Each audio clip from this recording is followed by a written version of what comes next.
महंगाई का बाया है तूफान यकीनन, तोड़े हैं हुक्मरानों ने पैमान यकीनन। मजदूर को पाबंद किया, घर पे बिठाया, 2 वक्त की अब उसको नहीं नान यकीनन। इंसान की तौहीन कभी इतनी नहीं थी, रोटी है गिरा, खून है अरजान यकीनन। जिस हुक्म पे दहकान की मेहनत का सिला जब्त, तहकीर के लायक है वो फरमान यकीनन। जिस गांव में अफलास में दिन हमने गुजारे, अब होंगे वहां मौत के सामान यकीनन। हर जुल्म पे जब बंद रखे आंख कयादत, तब तख्त के तख्ते का है इम्कान यकीनन।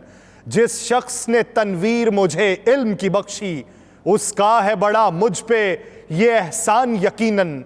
जो दिल के खरे उन पे कड़ा वक्त भले हो, मंजिल भी मगर उनकी है आसान यकीनन। नाज़रीन, मैं हूं यासिर रशीद और आप मेरा व्लॉग देख रहे हैं।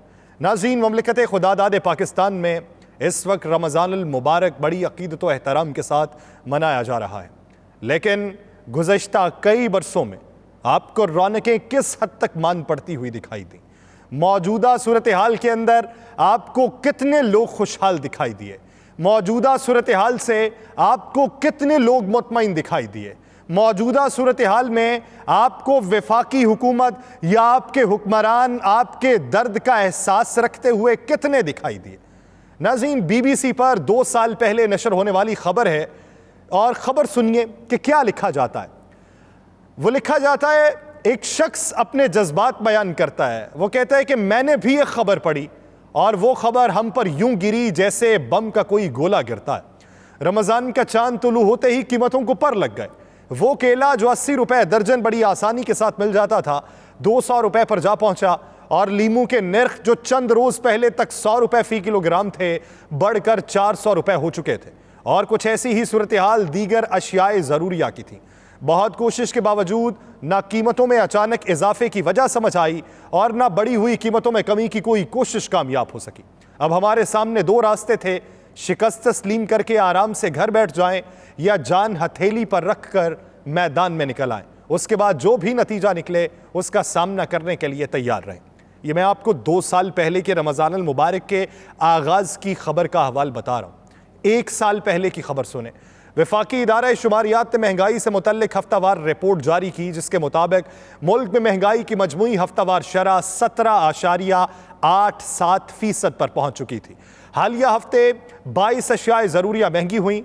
टमाटर की फ़ी किलो कीमत में 53 रुपए 20 पैसे का इजाफा हुआ और टमाटर की औसत कीमत 153 रुपए फ़ी किलो तक पहुंच गई। इदारा शुमारियात उस वक्त ये लिखता है कि एक हफ्ते के दौरान प्याज 13 रुपए 37 पैसे फ़ी किलो महंगा हुआ, एक हफ्ते के दौरान लहसुन 8 रुपए 86 पैसे फ़ी किलो महंगा हुआ और हालिया हफ्ते में घी की फ़ी किलो कीमत में 6 रुपए 31 पैसे का इजाफा हुआ और मुल्क में घी की औसत फ़ी किलो कीमत 474 रुपए 23 पैसे पर पहुंच चुकी है।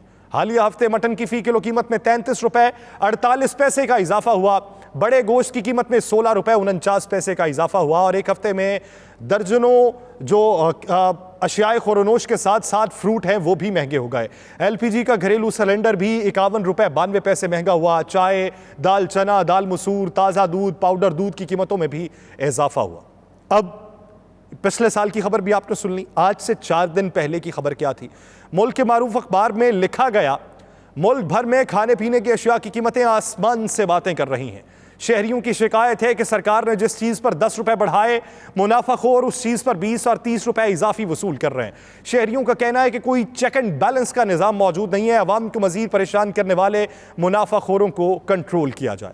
4 दिन के बाद कल रात रमज़ानुल मुबारक के चांद का ऐलान किया जाता है। उसके बाद वो कीमतें जो कल के दिन तक 200 रुपए फ़ी किलो थीं, वो आज 400 रुपए फ़ी किलो तक होंगी। अंगूर 1500 रुपए किलो लाहौर में फरोख्त हो रहा है। आप अंदाज़ा लगा सकते हैं, सोच सकते हैं कि फ्रूट की कीमत इतनी महंगी हो जाएगी। एक आम आदमी के लिए, मुतवस्सत तबके से ताल्लुक़ रखने वाले के लिए क्या होता है रमज़ान में? उसके लिए यही होता है कि इफ्तार के मौके के ऊपर उसके ख़ानदान के अफराद के सामने जो दस्तरखान सजाया जाए, वो अपनी इस्तात के मुताबिक उस पर कुछ फल रख सके और अनवाओ इकसाम के खाने रख सके, ताकि वो रमज़ान का लुत्फ़ भी उठाएं और रमज़ान में इबादत भी अच्छे तरीके से एहतमाम उसका कर सकें। आज का हाल देखिए, दुकानदारों के मुताबिक रमज़ान के लिए ख़रीदारी का रुझान 50% तक कम हो चुका है। मुखय्यर हजरात की जानिब से मुस्तहकीन में तकसीम किए जाने वाले राशन बैग भी महंगे हो चुके हैं। पुराना दौर ये था, आप लाहौर में अंदरून की तरफ निकलते, आपको बड़ी दुकानों में, बड़े होटल्स के बाहर बड़ी बड़ी कतारें दिखाई देती थी जिसपे लोग दस्तरखानों पे बैठे मौजूद होते थे। आप उनका हाल देखते थे, मफलूकुल हाल वो लोग दिखाई देते थे, लेकिन उनके सामने जो खाना पड़ा होता था वो अनवाउ इकसाम का होता था। बाज़ पुरस करने पे पता चलता था कि फ़लाँ हाजी साहब आए, फ़लाँ बड़े घर वाले आए, वो आते हैं, इनके पैसे दे जाते हैं कि सहरो इफ्तार के मौके के ऊपर ये लोग जिनकी इस्तात नहीं है उनको सहरो इफ्तार करवाई जा सके। लेकिन मौजूदा सूरत हाल में आपका अमीर तबका रो रहा है, आपका मुतवस्सत तबका खते गुर्बत से नीचे जा चुका है और आपका गरीब जो है वो कतारों में अपनी माओ बहनों बेटियों को भेजता है कि 10 किलो आटे का थैला मुफ्त में लेके आए। वो जाती हैं, कतारों में लगी रहती हैं और फिर ट्रक आने पे भगदड़ मचती है। और आज के दिन तक जब से ये मुफ्त आटे की तकसीम शुरू हुई है 5 अफराद अपनी जान की बाजी हार चुके हैं। 77 के करीब खवातीन जख्मी हुई हैं इस भगदड़ के नतीजे में। यह है रियासत, ये रियासत आपके बारे में सोच रही है।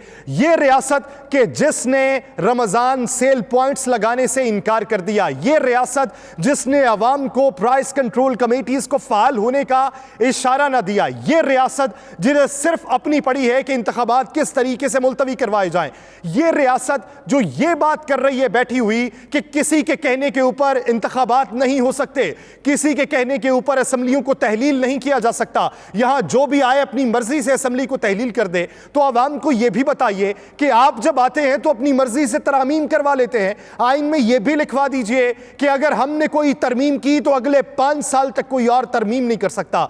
इधर से तरमीम होती है, 3 माह हुकूमत रहती है और 3 माह के बाद दूसरी हुकूमत आती है, सारी तरमीमें उड़ा के रख देती है और अपने लिए सहूलियात के इकदाम उठा लिए जाते हैं।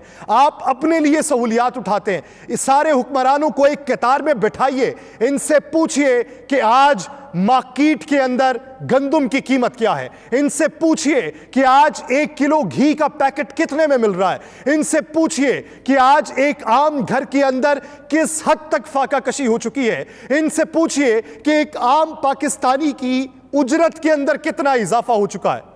इनको इदराक नहीं है, ये नहीं जानते, ये अकल से आरी लोग हैं, ये देखना नहीं चाहते, ये सुनना नहीं चाहते, ये तब तक बैठना चाहते हैं जब तक इनकी मंशा है, ये तब तक बैठना चाहते हैं जब तक ऐसा माहौल क्रिएट किया जा सके। मुल्क के अंदर महंगाई की मौजूदा शरह जो है वो तकरीबन 45% से तजावुज़ कर चुकी है। राशन बैग में शामिल अशिया की मिकदार और तादाद भी कम होती जा रही है।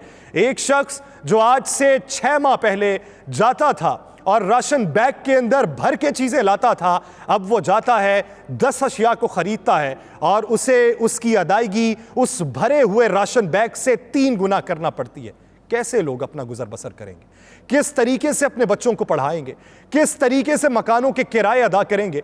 किस तरीके से बिजली के बिल अदा किए जाएंगे? किस तरीके से बच्चों की परवरिश की जाएगी? कौन बैठ के सोचेगा कि पाकिस्तान के हालात साजगार हो जाएंगे? जब पाकिस्तान में सियासत मुस्तहकम नहीं हो सकती तो मईशत कहां पे मुस्तहकम होगी? एक दिवालिया मुल्क को 2.9 अरब डॉलर IMF देने पर राजी हो जाए तो आप जैसे मुल्क को कोई देने पर राजी ना हो तो आप क्या करेंगे? आपके पास कोई हल है? आपके पास सिर्फ यही हल है कि आइन की आर्टिकल की कौन सी शरह आपके हक में जाती है। आपके पास कोई रिलीफ है तो सिर्फ यही है कि 13 इत्तेहादी जमातों को किस तरीके से टिका के बिठाया जा सकता है। आप 8 अक्टूबर की तारीख के ऊपर बड़ी खुशामद कर रहे हैं, बड़ा वावेला कर रहे हैं कि पाकिस्तान तहरीके इंसाफ का मुतालिबा रद्द हो चुका है। आप दिल पे हाथ रख के बताइए कि क्या आप 8 अक्टूबर को भी इलेक्शन करवाने के हामी हैं?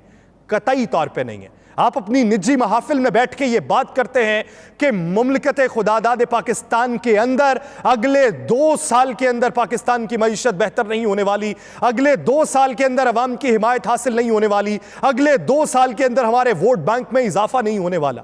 तो किस तरीके से अवाम की हिमायत हासिल करनी है? आप जानते हैं कि अवाम की हिमायत नहीं मिलेगी। वजह से आप हीले बहाने ढूंढ रहे हैं, इसी वजह से आप इदारों को तनकीद का निशाना बना रहे हैं, इसी वजह से निज़ाम अदल में रिफ्ट डालने की कोशिश की जा रही है। नाज़रीन, एक साल के दौरान थोक सतह पर दाल की कीमत में 150 से 200 रुपए किलो, चावल की कीमत में 100 से 200 रुपए किलो का इजाफा हुआ, घी की कीमत में 100 से 150 रुपए तक का इजाफा हुआ, आटे की कीमत 2 गुना हो चुकी और ये कहते हैं अवाम को मुफ्त आटा तकसीम करेंगे। तो वो अवाम नहीं है, वो पाकिस्तानी नहीं है। एक मुतवस्सत तबके का शख्स जो दरवेश आदमी है, सफेद पोश आदमी है, किसी के सामने हाथ नहीं फैला सकता, किसी से उधार तलब नहीं कर सकता, अगर किसी से एक बार उधार तलब कर लिया तो उसे वापस नहीं कर सकता और दूसरी बार उसके सामने हाथ नहीं फैला सकता, वो किधर जाएगा? अपने बच्चों को किस तरीके से पालेगा? अपने खानदान के ऊपर किस तरीके से साया करेगा? वो आपको कोसेगा।